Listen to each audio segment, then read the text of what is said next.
Bonjour, ici François. Aujourd'hui, je vais vous parler de mon nouveau projet de voilier ESTA que je viens juste d'acheter. Je vais vous présenter un peu l'histoire de ce bateau et ce que je vais en faire.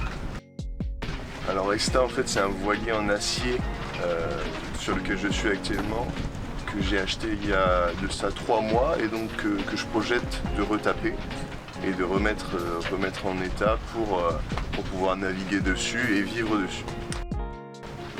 Moi actuellement j'habite en Polynésie française, à Tahiti, qui est l'île principale de la Polynésie française, la plus grande île, en tout cas la plus peuplée. Et donc mon bateau se situe actuellement à la marina de Aroué. Pour la petite histoire de cette aventure, donc en fait il y a 10-11 mois, je suis arrivé en Polynésie française. Et en fait avant de venir ici, j'ai invité tous mes amis pour une sorte de pot de départ. Et mes amis m'ont gracieusement offert 400 € que je pouvais investir dans ce que je voulais, quoi. Et en fait, ce qui est assez drôle, c'est que j'ai trouvé il y a 3 mois ce bateau que j'ai acheté pour le prix de 400 €. Donc c'est vrai que 400 € c'est rien pour un voilier, surtout un voilier de cette taille. Mon voilier là me fait 13 mètres. Le truc c'est que y a beaucoup de choses à retaper dessus, beaucoup de choses à faire et ça coûte très cher, très vite. Donc pour continuer l'histoire, en fait j'ai trouvé ça super drôle parce que mes amis m'avaient offert donc ces 400 € pour venir en Polynésie et m'acheter, je sais pas, une planche de surf ou un truc comme ça. Et là je suis tombé sur l'opportunité d'avoir un bateau, un grand voilier de voyage pour 400 €. Et donc voilà, l'objectif de cette vidéo, c'est aussi de montrer à mes amis, à ma famille, à mes proches, à tous ceux que ça intéresse, de montrer ce que je suis en train de faire avec ce bateau. Moi je m'appelle François, j'ai 26 ans, je suis architecte naval, jeune architecte naval. Ça fait 2 ans que j'exerce ce métier, et notamment 1 an en Polynésie française. Moi j'ai appris la voile dans une association qui s'appelle les Glénans, à Marseillan plus exactement. Donc j'ai appris la voile là-bas il y a à peu près 4 ans. Et ensuite à partir de ça, je me suis tourné vers des études d'architecture navale parce que le milieu de la voile et le milieu nautique m'a beaucoup inspiré. Et du coup je suis allé faire mes études d'architecture navale à Nantes et ensuite j'ai commencé à travailler. Donc arrivé ici, je me suis d'abord acheté un premier bateau en polyester, un First 30, qui est un bateau assez connu et assez réputé pour sa qualité. Et donc je vis dessus à Taravao. Mais le truc c'est que le First 30, c'est un petit bateau et vivre dessus H24 c'est assez spartiate, on va dire. Donc voilà, j'ambitionne d'avoir un plus grand bateau pour pouvoir être un peu plus à l'aise.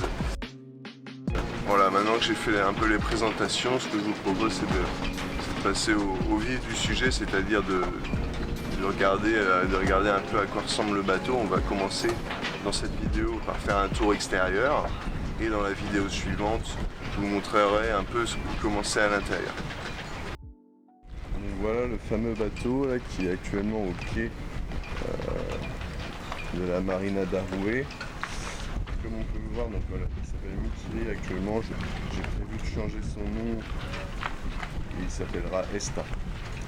Et comme on peut le voir, c'est un bateau avec des bouchins vifs, c'est des tôles qui ont été soudées entre elles et c'est au niveau des jonctions entre ces tôles on voit ces fameux angles un peu vifs. On va essayer de prendre une vue un peu reculée. Je vais vous montrer un peu l'étendue du loustic. Bon, voilà, c'est un voilier, hein, bien entendu, un voilier donc on a un seul mât, donc c'est un voilier gréé en sloop. Un seul mât avec à l'arrière une grand voile qui est dans son lazy bag, et à l'avant 2 voiles, un génois le plus à l'avant et un phoque qui est légèrement en retrait par rapport au génois. Okay.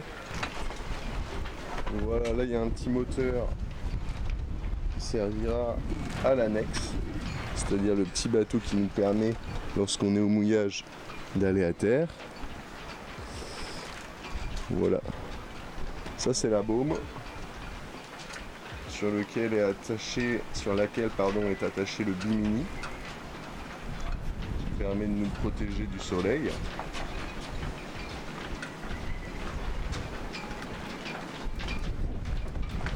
Voilà, le fameux panneau solaire, l'éolienne. Alors le panneau solaire fonctionne, mais je crois que l'éolienne est pétée. Donc voilà, à l'intérieur du cockpit, on voit la barre à roues, hein, qui se situe ici.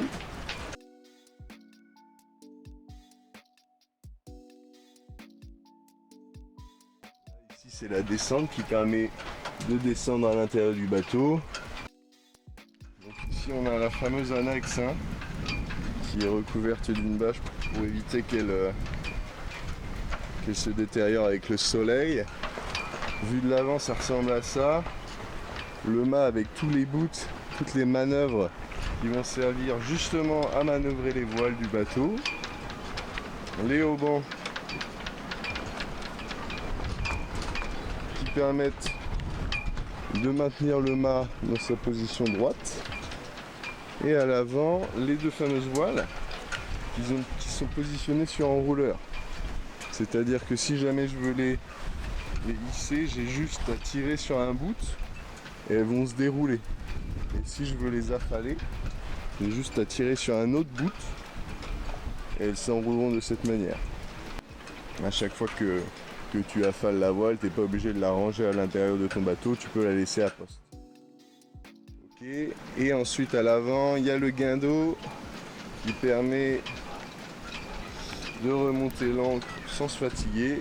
L'ancre, la chaîne et toute la chaîne, tout le reste de la chaîne se situe à l'intérieur du bateau. Donc on peut voir qu'il n'est pas forcément dans un état incroyable, hein. Il y a pas mal de petits points de rouille un peu partout. Il faut vraiment réussir à différencier les problèmes structurels du bateau et puis les petites broutilles qui font juste un peu crade, quoi. Voilà, là toute la rouille elle est apparue, notamment parce que la peinture s'est écaillée.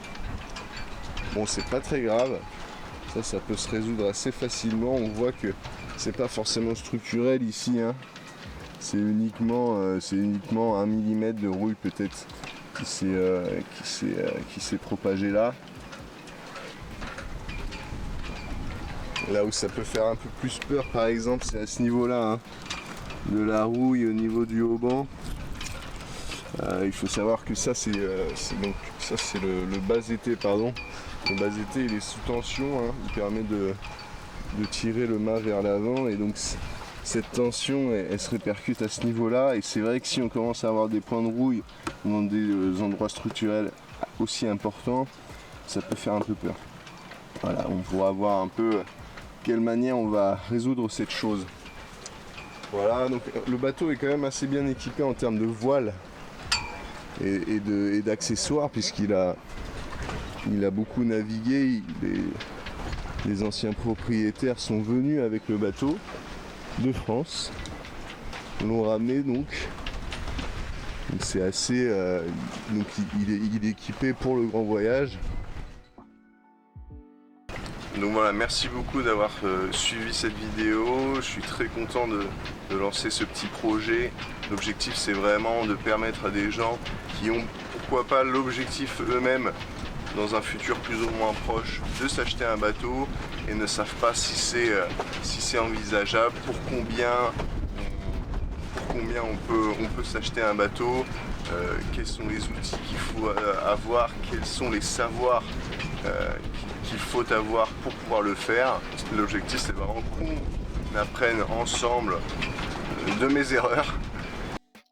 Voilà, dans la prochaine vidéo je vous proposerai de faire un tour à l'intérieur du bateau pour voir un peu à quoi ça ressemble. Et nana comme on dit ici.